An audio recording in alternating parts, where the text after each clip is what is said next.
All right, y'all are good to go. All right. I'd like to go ahead and call the Chickasha Industrial meeting to order. Need a roll call, please. McCarty? Here. Elliott? Here. Gibb? Here. Loggins? Here. Ebethwaite? Here. Grayson? Here. Smith? Here. Item 2, consent docket, Move that we accept as presented. Second. discussion. I have a few just confirming questions. So I don't want anybody to think that I'm against emerging opportunities, because I absolutely am not. But I do just have a question. There's a budgeted line item. It looks like we went over budgeted line item. So the question is, do we look at budget before we spend, or do we spend and then try to figure out how to make up for the overage? So why don't we all get on the same page first? Page 5, isn't it? Page 5, Tim, they're under the programs. Okay. So it looks like we will not be, fiscal year end should end June 30th unless there's any outstanding receipts that will be coming in for us to vote on next month. So we didn't go over the total program budget, but the one line item, we definitely went over budget. So it's just really asking, is somebody looking at those before we spend, or do we just try to figure out how we're gonna make up for it? And if we do that, we could get caught, and there's 5 other very important events on there: Festival of Light, Fairgrounds, Oklahoma Food Truck Championship, and Wings and Wheels that would possibly have to sacrifice for if we're not watching for that in advance. Kimmy, I can probably tell you. I'm gonna look over your shoulder really quickly. So that specifically was gone over because we had to pay damages on the tent rental, on all of the rentals for the press conference event. We had to what? We had to pay damages on that. So like $29,000 worth of damages? It was over $29,000 worth of So- damages Wow. Tent rentals where? for the press The conference. announcement. So the June 5th windstorm Was it? mangled. doesn't have insurance? It did not cover tents or storms.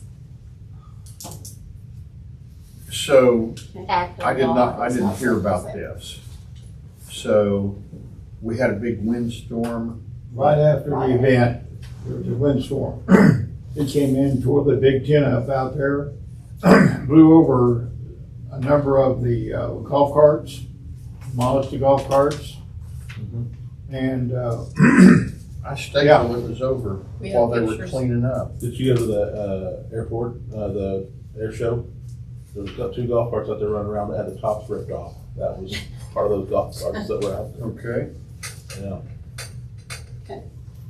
So it was over $30,000 to replace that stuff.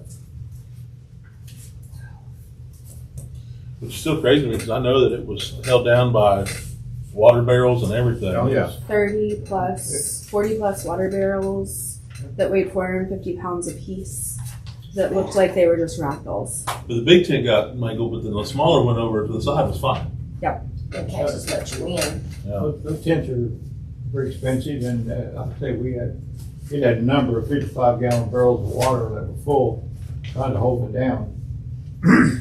And demolished the tent, like I say, the golf carts were damaged. Part of our insurance covered part of the damage on it. Damage was over $60,000, I believe, when you put it all together that was done out there. Wow.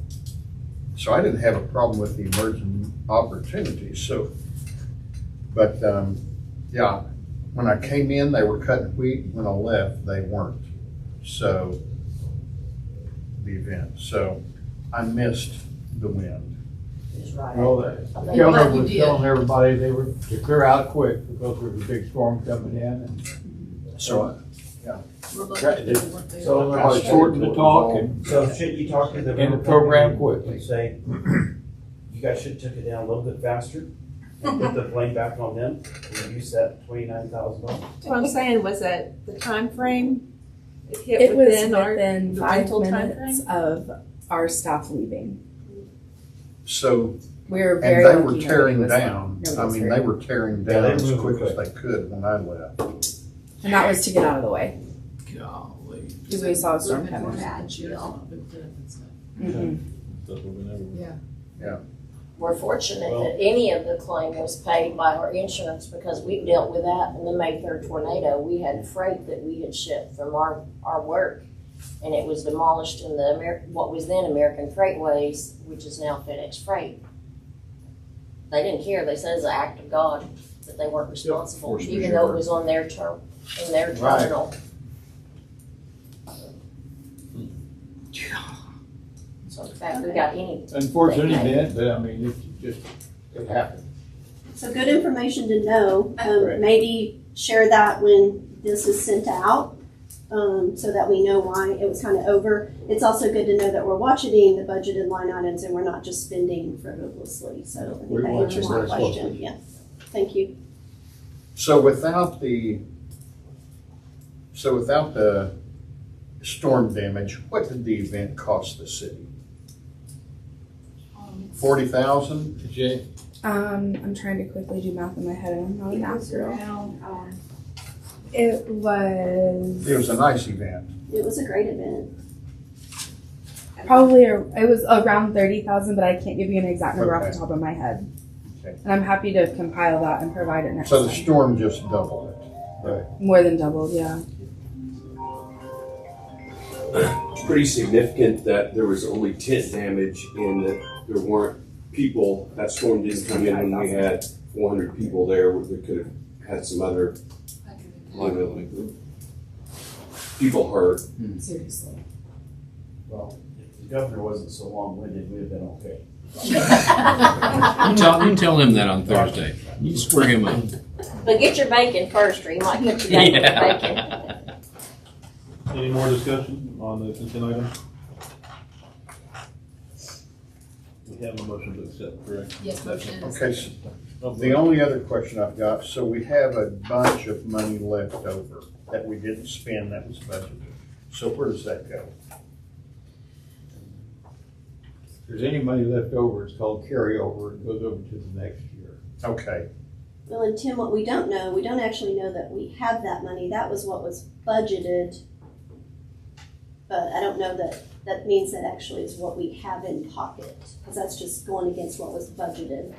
Make sure that you don't spend more than that. But when you really look at it, and looking at the budget, there's two things that you have to look at. One's the carryover, which it's unaudited, so we don't know exactly what the carryover is. And the second is that when you talk about the room tax, motel tax, it was down $47,000 this year. About $7 money to be carried over, in my opinion. I understand where we started. You know, from about, So if I'm reading this right, we've got 260,000 is what we're current, 261. And any outstanding Plus invoices whatever's for outstanding. the month of June that we won't. In my opinion, it'll be a tight year this year. okay. All right, very tight year. Any other questions, discussion? Roll call. McCarty? Yes. Elliott? Yes. Gibb? Yes. Smith? Yes. Watkins? Yes. Ellie Yes. Grayson? Yes. Item 3, discussion, consideration, and possible action to enter into a contract for services with the Chickasha Industrial Authority and the Economic Development Council of Chickasha, Inc., and authorize chairman to execute the same. Move to approve. Second. Discussion. I think there was only a couple modifications on there. Jim can go over those. So there's two major ones, I want to say, not major, but two significant ones. Or other, two minor items, I guess, the major item was that, concern that, well, we gave them a 3% raise this year. The other item is that if they go over their budget and anything before they can expend over their budget, it has to come back to us for approval, the EDC. They can't spend the money until we approve it. If they want reimbursed. And that was kind of, I think, some input based on, the Bow situation, where we felt like the money was spent before it was asked, which wasn't the case. It's just the optics of it. the prior city manager had a conversation and everything had been worked out, but to us, it seemed like they overspent the money and then came asking for a rebate. But just to avoid any kind of that misunderstanding or optics again, that's why that was included there. And Jim, can I ask a quick question? It has on here in 3 different places that within 30 days of the agreement, the EDC will provide CIA the strategic plan, the budget, and then purchasing policy. Obviously today, you guys just voted on your plan and your budget. So in the next meeting, will we receive those be presented to us in the next meeting? They will. They will. I needed the EDC board to approve it first.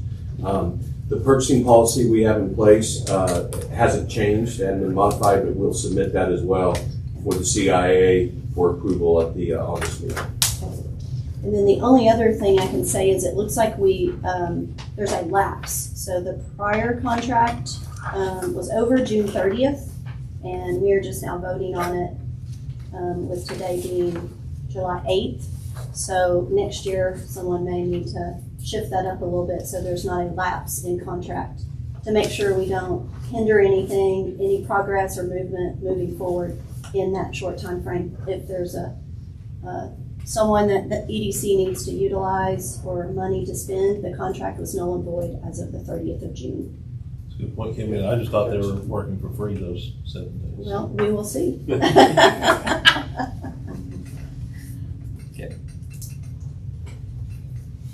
Any more discussion? Roll call. McCarty? Yes. Elliott? Yes. Gibb? Yes. Smith? Yes. Loggins? Yes. Applethwaite? Yes. Grayson? Yes. Item 4, board member communications. Anybody have anything they want to talk about?